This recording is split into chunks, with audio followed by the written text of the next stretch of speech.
보신 것처럼 전쟁 양상이 전후방 구분 없이 치열해지는 모습입니다. 우크라이나가 최근 러시아 시베리아 지역 군 공항에 있던 전략 폭격기 40여 대를 드론으로 파괴하거나 손상시킨 뒤 상호 공격이 더 거세지고 있는 건데요.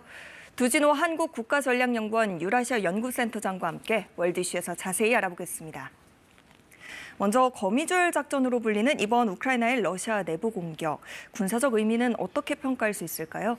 네, 우크라이나 정보당국 SBU는 지난 6월 1일 드론 공격을 통해 러시아군의 전략 폭격기 등 공중 전략 자산 약 40여 대를 파괴했고 또 이에 따른 피해율은 30%에 이른다고 평가했습니다. 벨라야, 디아길레보, 올레냐 등 러시아 주요 군 공항에 대한 우크라이나 드론 공격은 21세기 진주만 기습작전으로 불릴 만큼 성공적이었다고 평가할 수 있습니다. 거미줄 작전으로 명명된 이번 공습은 4,500km 이상 떨어진 핵심 표적은 물론 러시아 전역이 우크라이나군의 공격 대상이 될 수 있음을 보여줬습니다.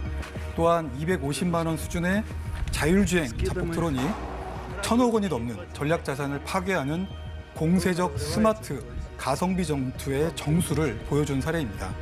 우크라이나군은 인공지능 기술을 접목한 다영역 작전 능력을 과시했고 또 러시아는 핵심 전략 자산 파괴로 전쟁 지속 능력을 걱정해야 할 처지에 놓였습니다. 트럼프 미 대통령은 우크라이나로부터 사전에 통보받지 못했다고 푸틴 러시아 대통령에게 밝혔습니다. 우크라이나가 미국과 러시아 모두를 향한 정치적 메시지를 담은 것 아니냐는 분석이 나오는데 어떻게 보십니까? 네, 우크라이나는 거미줄 작전을 통해 미국과 러시아 등 강대국의 선의에 기대기보다 힘에 의한 방법으로 정의로운 전쟁을 추구하는 정치적 선명성을 드러냈습니다. 트럼프 2기 출범 이후에 미국은 러시아 편들기에 앞장섰고 또 이러한 강대국 국제정치 구조는 당분간 변화하지 않을 것이라는 상황 인식이 작용한 것으로 보입니다. 이런 배경에서 우크라이나 스스로 군사적 성과를 창출해서 종전 협상을 둘러싼 기울어진 운동장을 바로잡는 한편 협상에서 유리한 위치를 확보하기 위해 전쟁 수행 능력과 의지 그리고 태세를 과시했다고 볼 수 있습니다.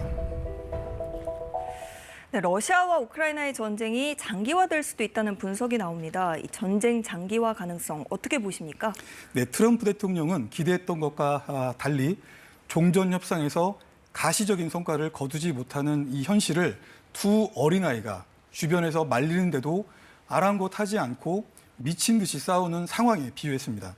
반면 젤렌스키 대통령은 트럼프 대통령의 발언에 대해 러시아의 미사일 공격으로 아내와 세 자녀를 잃은 우크라이나인 아버지의 무한한 고통을 이해하지 못할 것이라며 결사항전 의지를 강조했습니다. 미국은 협상 중재에 피로감을 호소하고 있고 또 러시아, 우크라이나는 공격과 보복을 무한 반복하면서 3년 2개월 만에 재개된 종전 협상 모멘텀도 약화하는 모습입니다. 양측이 포로 교환과 시신 인계 등 인도적 사안 외에 여타 핵심 쟁점에서 한치의 양보도 허락하지 않으면서 우크라이나 전쟁은 사실상 장기전 수순에 들어섰다고 볼 수 있습니다. 지난주에 쇼이구 러시아 국가안보서기가 김정은 북한 국무위원장을 만나서 러시아와 북한 간 협력을 폭넓게 논의했다고 하는데 이게 북한군의 추가 파병 가능성을 시사하는 건지 아니면 다른 논의도 이뤄진 건지 좀 궁금합니다. 네, 이재명 대통령이 제21대 한국 대통령으로서 임기를 시작한 첫날이죠. 6월 4일 세르게이 쇼이구 러시아 안보서기가 평양을 방문해서 김정은 북한 국무위원장을 만났습니다. 러시아와 북한 당국은 양자 협력, 또 우크라이나 문제와 한반도를 둘러싼 정세 등을 논의했다고 밝혔습니다. 쇼이구 서기의 이번 방북이 지난 3월 이후 약 70여일 만에 매우 속도감 있게 이루어졌고 또 쇼이구 서기가 푸틴 대통령 특사라는 점에 비춰볼 때 양측이 특정 현안을 매우 시급하게 논의했을 가능성에 무게가 실립니다. 즉, 러시아는 종전 협상 실패 및 전쟁 장기화에 대비해 북한군 추가 파병 및 재래식 무기 탄약 공급 그리고 쿠르스크 재건 사업에 북한 노동력 파견 등을 요청했을 것으로 추정됩니다. 한편 이에 대한 대가로 양측은 대북 제재 해제, 북한 군사 정찰 위성 고도화 및 해공군 무기체계 성능 개량 사업 분야에서 러시아의 적극적인 역할에 합의했을 가능성이 있습니다.